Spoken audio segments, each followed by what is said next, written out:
Corporate Finance Excel Practice Problem. In this presentation, we're going to work a practice problem in Excel related to accounts receivable aging. Get ready, it's time to take your chance with Corporate Finance. Here we are in Excel. We have our information on the left-hand side. We're going to put that into the blue area on the right-hand side. We're going to be working with our aged receivables. Now, this is a very common report that we would see, and it would be breaking out our receivables, that being a balance sheet account, the balance sheet account representing what people owe us, the money that people owe us due to sales that have been made on account, sales that have been made where we didn't make them for cash, and we expect to be receiving payment at some point in the future. It's common to then break out those receivables by how past due they are so that we can get an idea of how good our collection process will be. Most accounting software, or pretty much all accounting software, will typically have a report that will help us to be breaking this out. We're going to be considering sales from January to April here, and just considering that 4-month period, January through April, and considering the amount of the receivables that we have then outstanding. So we're going to think about the balance sheet account, the receivables we have outstanding. Now, note that we're also going to consider, as we go over to the second part, our average collection period, what our total sales were. So we're saying for this 4-month period, there was $1,520,000 of sales. We have receivables that are still on the books as of April, the end of April, which is $342,000. So right now, we're just considering the balance sheet side of things and how the balance sheet side of things looks with regards to the aging of the receivables. Then we will compare the balance sheet amounts, the receivables, to the sales that had generated those balance sheet account amounts for this 4-month time period.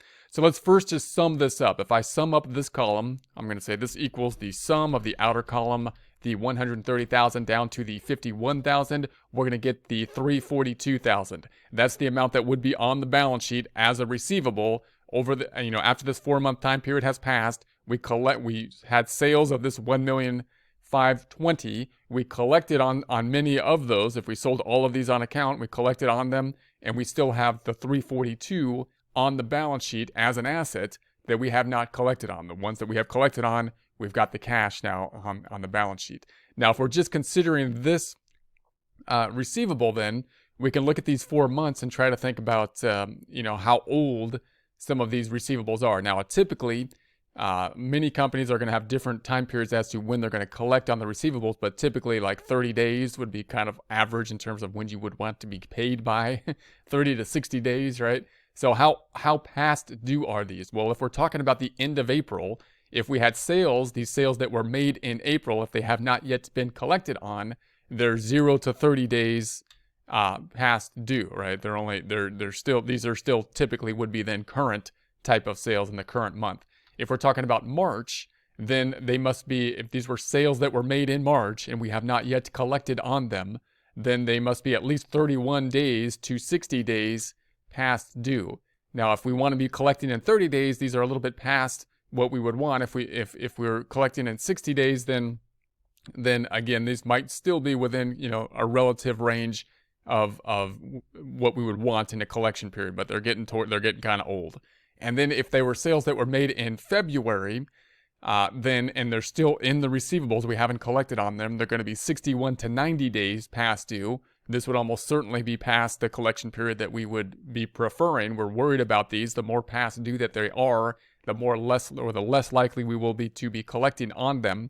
And then if the sales were made in January and we still haven't collected on them in April, this is the report as of April, this is an as of report, a balance sheet report, then they would have to be 91 to 120 days past due for that amount. So now if we were just to analyze, our aging report, we can think about the percent that falls into these categories. So the percent that falls into the first category, this is just going to be a sum of the total, or a ratio compared to the total, which would be equal to the 130,000 divided by the total receivables, would be the 342. I'm going to percentify this number up to the home tab number group percents. We could add a couple decimals if we so choose, just to take a look at the rounding of it.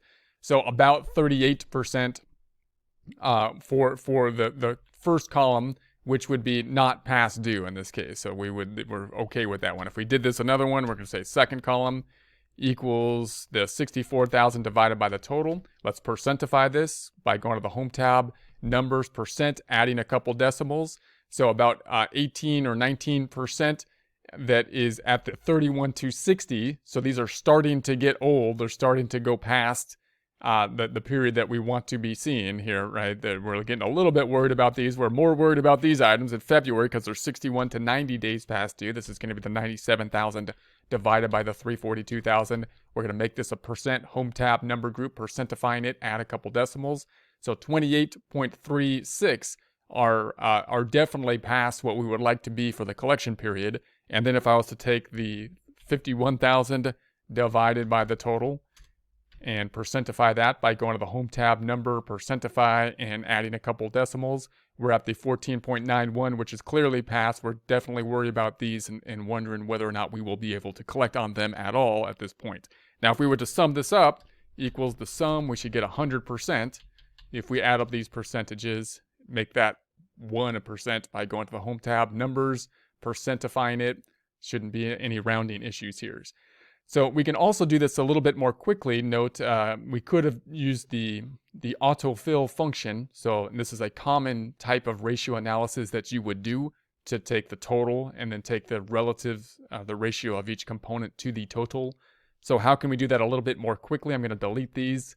If I double click on this item, notice when I copy it down, I want the 130,000 to go down with it, but I don't want the 342,000 to go down. Therefore, I need an absolute reference in the cell C9. So I'm going to put my cursor in C9, select F4 on the keyboard, putting a dollar sign before the C and 9, then enter.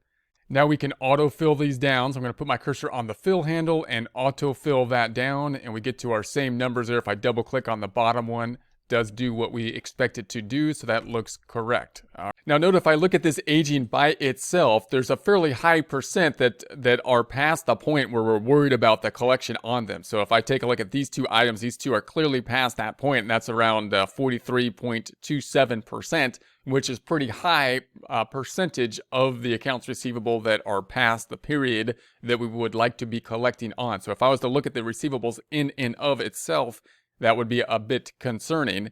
But we also want to think about, well, what is the total amount of receivables as compared to the sales on account? We're assuming the sales are on account here that we are making. So we'll do that comparison, and that can shed some more light on basically how we're doing in terms of the collection process in total.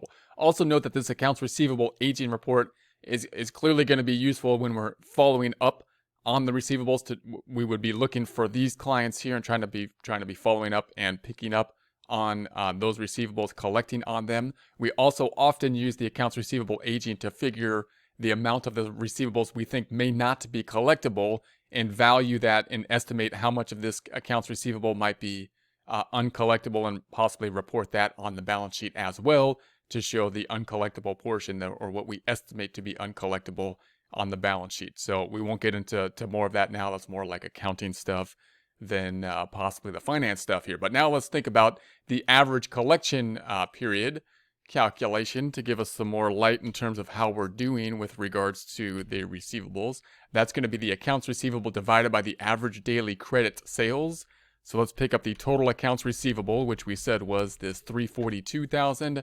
We're going to pick up then or calculate the average daily credit sales, enter. That's going to be the credit sales, which we're going to say is equal to this 1,520,000, and then we're going to divide that by the number of days in the period. Now normally it would be, we've been working with a year, which would be a 360 or 365.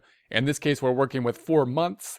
And again, we're going to kind of use our convention as a generic month being 30 days. So I'm just going to simply say this is going to be equal to the 30 days times the 4-month time period we're talking about. That gives us 120. I'm going to go to the Home tab font group and underline.